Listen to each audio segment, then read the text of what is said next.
नमस्कार फ्रेंड्स, स्वागत है आप सभी का यूट्यूब चैनल देसा एग्रीकल्चर एकेडमी पर। और आज की क्लास बहुत ज़्यादा इम्पोर्टेंट है बीएससी एजी थर्ड सेमेस्टर वाले विद्यार्थियों के लिए। सो गाइस, सभी लोग जल्दी से जुड़ जाइएगा क्लास में और सभी लोग क्लास को यार शेयर कर दें ताकि ज़्यादा से ज़्यादा विद्यार्थी क्लास को ज्वाइन कर सकें। इम्पॉर्टेंट क्लास है, एक एक प्रश्न को अच्छे से याद कर लेना। निश्चित आपकी आने वाली परीक्षा में जो माइक्रोबायोलॉजी का पेपर है उसमें बहुत अच्छा आप स्कोर कर पाएंगे।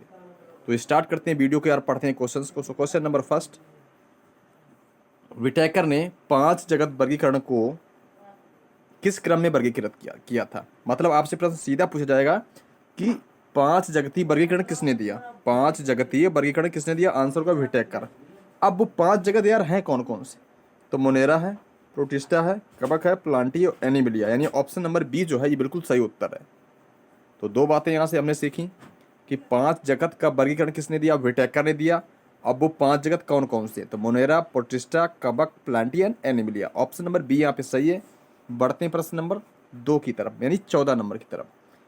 स्लाइम मोल्ड को 5 जगत पद्धति वर्गीकरण किस जगत में रखते हैं। मतलब जो स्लाइम मोल्ड है और विटेकर के द्वारा 5 जगत के जो वर्गीकरण 5 दिए गए हैं उसमें जो है स्लाइम मोल्ड को किस कैटेगरी में रखा गया है, मोनेरा, कवक, प्रोटिस्टा या फिर एनिमिलिया। ऑप्शन में बी यानी कवक के अंतर्गत रखा गया गाइज। ठीक है, चलो भाई नेक्स्ट। सूक्ष्म जीव विज्ञान में अध्ययन करते हैं, जो सूक्ष्म जीव विज्ञान है इसमें किसका अध्ययन करते हैं प्यारे बच्चों, इसमें करते हैं सूक्ष्मदर्शी पादप व जंतुओं का। तो ऑप्शन नंबर यहाँ पे डी राइट है। क्वेश्चन नंबर नेक्स्ट, ये काफी अच्छा प्रश्न है। 5 जगत वर्गीकरण निम्न में से किसने दिया, ये किसने दिया, विटेकर ने दिया था। जबकि बात की जाए कि वर्गीकरण के पिता कौन है, वर्गीकरण इसी को बोलते हैं टैक्सोनॉमी, इसी को बोलते हैं टैक्सोनॉमी। या फिर वर्गीकरण के जो पिता है वो कौन है भाई, लिनियस। ठीक है, बॉटनी के फादर कौन है, फादर ऑफ बॉटनी थियोफ्रास्टस, यानी वनस्पति विज्ञान के पिता है जो थियोफ्रास्टस है। बढ़ते प्रश्न नंबर नेक्स्ट की तरफ। सो गाइज, अगर आपको क्लास लग रही है अच्छी यार, सभी लोग वीडियो कर दो लाइक, और जितने भी नए अपने चैनल को सब्सक्राइब जरूर कर लें, क्योंकि इस क्लास पर ऐसी एग्रीकल्चर में क्लासेस चलती रहती हैं। सो गाइज, क्वेश्चन नंबर अपन लोग चलेंगे 17 की तरफ, चलते हैं 17 नंबर प्रश्न की तरफ। बहुकोशिकी यूकैरियोटिक उपभोक्ता आते हैं, एनिमलिया में आते हैं, प्लांटी में, प्रोटिस्टा में, मोनेरा में। ऑप्शन विल बी एनिमलिया, यानी ऑप्शन नंबर ए यहाँ पे राइट उत्तर होगा। नेक्स्ट है, इलेक्ट्रॉन सूक्ष्मदर्शी की खोज किसने की थी। गाइज, इलेक्ट्रॉन सूक्ष्मदर्शी अगर हमसे पूछ लेता कि संयुक्त सूक्ष्मदर्शी खोज किसने की, अगर हमसे प्रश्न पूछ लेता कि संयुक्त सूक्ष्मदर्शी, जो संयुक्त सूक्ष्मदर्शी इसकी खोज किसने की थी, तो आंसर होता Z Johnson by H Johnson. अगर पूछ लेता प्रश्न कि संयुक्त सूक्ष्मदर्शी की खोज किसने की, आंसर होता जेड जॉनसन और एच जॉनसन। लेकिन इलेक्ट्रॉन सूक्ष्मदर्शी पूछा, इसलिए नालवारस का बिल्कुल सही उत्तर माना जाएगा। तो राइट उत्तर जाएगा ऑप्शन नंबर ए के साथ में। बढ़ते हैं प्रश्न नंबर 19 की तरफ से, 19 की तरफ चलते हैं गाइज। काफ़ी इंपॉर्टेंट क्वेश्चन है। कोशिकावाद का जो विचार है इसी को बोल देते हैं कोशिका सिद्धांत। भाई जो विचार हो वही तो सिद्धांत होगा। तो कोशिका का सिद्धांत, जो कोशिका का सिद्धांत है वो किसने दिया था, ये दिया था स्लाइडेन व सॉन ने। तो ऑप्शन नंबर यहाँ पे सी राइट है। एक्स्ट्रा जानकारी में जैसे हम लोग जानेंगे कि रॉबर्ट हुक ने क्या काम किया था, तो रॉबर्ट हुक ने कोशिका की खोज की थी। कोशिका की खोज किसने की थी, रॉबर्ट हुक ने की थी। और कोशिका प्रत्येक जीव के जीवन की स्ट्रक्चरल एंड फंक्शनल यूनिट होती है, मतलब संरचनात्मक एवं कार्यात्मक इकाई है प्रत्येक जीव की, क्या, कोशिका। कोशिका की खोज किसने की, रॉबर्ट हुक ने। अगर हमसे बात करें कि जीवाणु की खोज किसने की थी, जीवाणु की खोज किसने की थी, या फिर जीवित कोशिका की खोज किसने की थी। अगर शब्द आए जीवित कोशिका, मतलब जीवाणु की खोज, और जीवित कोशिका की खोज किसने की थी, ल्यूवेनहॉक ने। लेकिन ध्यान रहे, जो कोशिका है इसकी खोज की थी रॉबर्ट हॉक ने। नेक्स्ट, कोशिका में केंद्रक की खोज किसने की थी। जो कोशिका है, जो सेल है, इसमें केंद्रक की खोज किसने की थी। गाइस, तो केंद्रक खोज किसने की थी, रॉबर्ट ब्राउन, यानी डी ऑप्शन से यहाँ पे राइट है। क्वेश्चन नंबर नेक्स्ट, ये काफ़ी अच्छे प्रश्न है आपके एग्जाम के हिसाब से। तो एक एक प्रश्न आपके एग्जाम में बहुत अच्छा रहने वाला है। प्रोटीन का संश्लेषण किसको बोलते हैं भाई, प्रोटीन का संश्लेषण कौन करता है, माइटोकॉन्ड्रिया। राइबोसोम्स, गोल्जी बॉडी, इनमें से कोई नहीं। तो ध्यान रहे, साइट ऑफ प्रोटीन सिंथेसिस की बात कर रहा है, यानी राइबोसोम्स, ठीक है ना।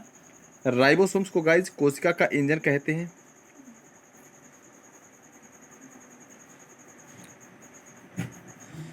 कोशिका का इंजन भी बोल देते हैं इसको। प्रोटीन संश्लेषण का काम करती है, इसलिए प्रोटीन फैक्ट्री भी बोल देते हैं, प्रोटीन फैक्ट्री भी बोल देते हैं इसको। अच्छा, कोशिका का सबसे छोटा कोशिकांग, कोशिका का सबसे छोटा कोशिकांग भी किसको बोलते हैं? राइबोसोम्स को बोलते हैं। और कोशिकांग का कोशिकांग भी किसको बोलते हैं? कोशिकांग का भी कोशिकांग तो वो भी बोल देते हैं राइबोसोम्स को। काम क्या है? प्रोटीन संश्लेषण। आई होप आपको सारी जानकारी पसंद आई होगी। अगर वीडियो अच्छी लग रही तो ज़्यादा से ज़्यादा क्लास को कर दो शेयर, नए फ्रेंड चैनल को सब सब्सक्राइब जरूर कर लें। डीएनए का जो मॉडल है, यानी डबल हेलिक्स मॉडल, वो किसने दिया था? वाटसन, क्रिक ने, विल्किंसन ने, सभी ने। तो डी ऑप्शन से राइट है, मतलब इन सभी ने जो है डीएनए का डबल हेलिक्स मॉडल दिया था। डीएनए का जो है डबल हेलिक्स मॉडल दिया था। इन्होंने कब दिया था? 1953 में। तो वाटसन व क्रिक नामक साइंटिस्ट ने डीएनए का डबल हेलिक्स मॉडल दिया था। कब दिया था? 1953 में। क्वेश्चन नंबर नेक्स्ट, पर्णहरिम बोले तो क्लोरोफिल का सूत्र क्या है? यानी C55 H72O5 N4Mg। Option number D यहाँ पे राइट है। क्वेश्चन नंबर नेक्स्ट, माइटोकॉन्ड्रिया नहीं पाया जाता है। माइटोकॉन्ड्रिया को क्या बोलते हैं? कोशिका का बिजली घर भी बोलते हैं। कोशिका का बिजली घर बोले तो power house of cell is known as mitochondria, है ना। अब जो माइटोकॉन्ड्रिया वो किसमें नहीं पाया जाता है? नील हरी शैवाल में, हरे शैवाल में, लाल शैवाल में, इनमें से कोई नहीं। तो गाइस किसमें? जो बीजीय है, मतलब नीला हरा शैवाल है, इसमें क्या है कि माइटोकॉन्ड्रिया अनुपस्थित होती है। तो काफ़ी अच्छा प्रश्न था ये। माइटोकॉन्ड्रिया नाम किस वैज्ञानिक ने दिया था? नाम की बात कर रहा। अगर खोज की बात करता हमसे खोज की बात करता तो था कोलिकर, लेकिन माइटोकॉन्ड्रिया नाम किसने दिया? ये दिया था सी बेंडा ने। अच्छा, माइटोकॉन्ड्रिया सबसे पहले देखा किसने था? अल्टमान ने। तो ये काफ़ी अच्छे प्रश्न थे, आई होप आपको पसंद आए होंगे। क्वेश्चन नंबर नेक्स्ट, जितना हो सके क्लास को शेयर कर दो एक बार फटाफट सभी लोग। इम्पॉर्टेंट प्रश्नों की सीरीज़ है और परीक्षा के हिसाब से काफ़ी अच्छे क्वेश्चंस का कलेक्शन है, तो आपको बहुत अच्छा फ़ायदा मिलने वाला है।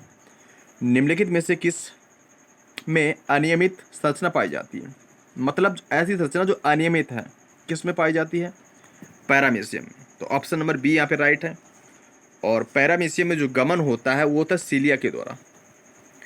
जो पैरामीशियम में गमन होता है सीलिया के द्वारा होता, और ये एक कोशिकीय जंतु होते हैं, अमीबा, एगुलिना और पैरामीशियम। तो ऑप्शन बी राइट है। नेक्स्ट, केंद्रिका वह स्थान है जहाँ होता है, क्या होता है? मतलब केंद्रिका का काम क्या है? केंद्रिका का काम क्या हो भाई? राइबोसोम्स का संश्लेषण करना।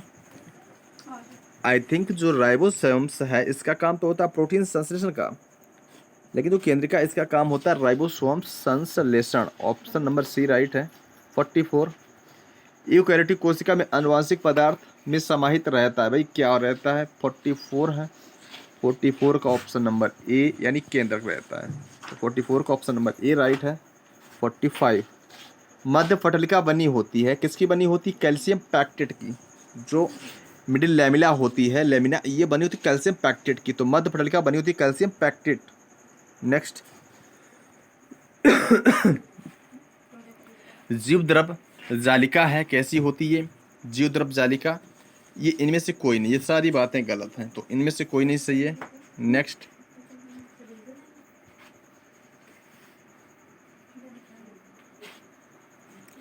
प्रोटीन संग्रह करने वाला लवक कौन सा है?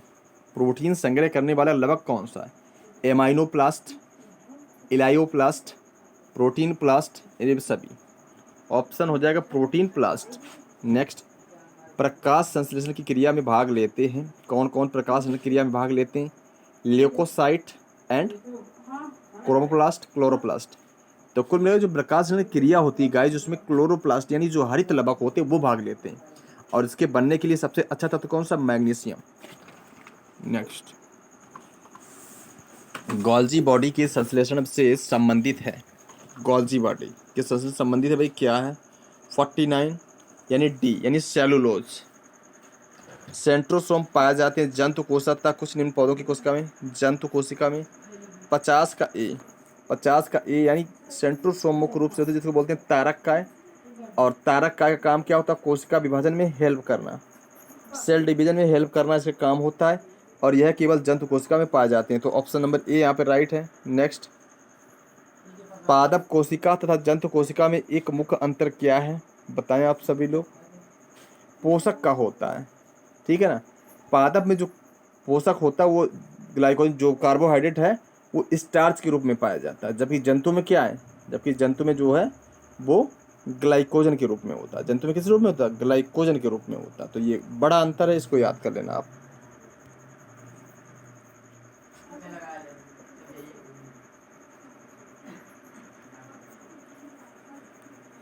निम्नलिखित में से किसने कहा कि जीवन का भौतिक आधार है? भाई क्या, देखो, जो जीव द्रव होता है प्रोटोप्लाज्म, जिसको बोलते हैं प्रोटोप्लाज्म। प्रोटोप्लाज्म जो है जीव द्रव, ये जीवन का भौतिक आधार, ये बात कही थी प्रोफेसर हक्सले ने, प्रोफेसर हक्सले ने। जबकि प्रोटोप्लाज्म या जीव द्रव जो शब्द दिया था, ये दिया था पुरकिंजे ने। अगर प्रश्न पूछ ले कि प्रोटोप्लाज्म या फिर जीव द्रव शब्द किसने दिया? पुरकिंजे ने। और जीव द्रव जीवन का भौतिक आधार है, मतलब the physical basis of life, जीव द्रव, ये कहा था प्रोफेसर हक्सले ने। और जीव द्रव को सारकोड कहा था डुजारेट डेन ने। तो ये काफ़ी अच्छे प्रश्न थे, इसे याद कर लेना आप लोग। प्रकाश संश्लेषण वर्धक पाए जाते हैं, कहाँ पे पाए जाते हैं बताएं आप सभी लोग। यह पाए जाते हैं ग्रेना में। जो प्रकाश संश्लेषण की प्रकाश अपक्रिया होती है ग्रेना में होती है, ठीक है ना। जबकि प्रकाश संश्लेषण की जो अंधकार अपक्रिया है, जो डार्क रिएक्शन है, ये होती स्ट्रोमा में। तो ये काफ़ी अच्छा प्रश्न था। क्लोरोफिल पाया जाता है भाई, कहाँ पे पाया जाता है? सी यानी थैलेकाइट में। जो क्लोरोफिल्स होते हैं ये थैलेकाइट में पाए जाते हैं। माइटोकॉन्ड्रिया एकत्रित करने वाला स्थान है, वो क्या बोलते हैं उसको?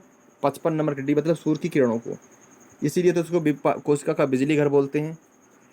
तो ये कुछ इंपॉर्टेंट क्वेश्चन थे। आई होप आपको पसंद आए होंगे। मिलते हैं नेक्स्ट वीडियो में, तब तक के लिए नमस्कार, थैंक्स फॉर वॉचिंग।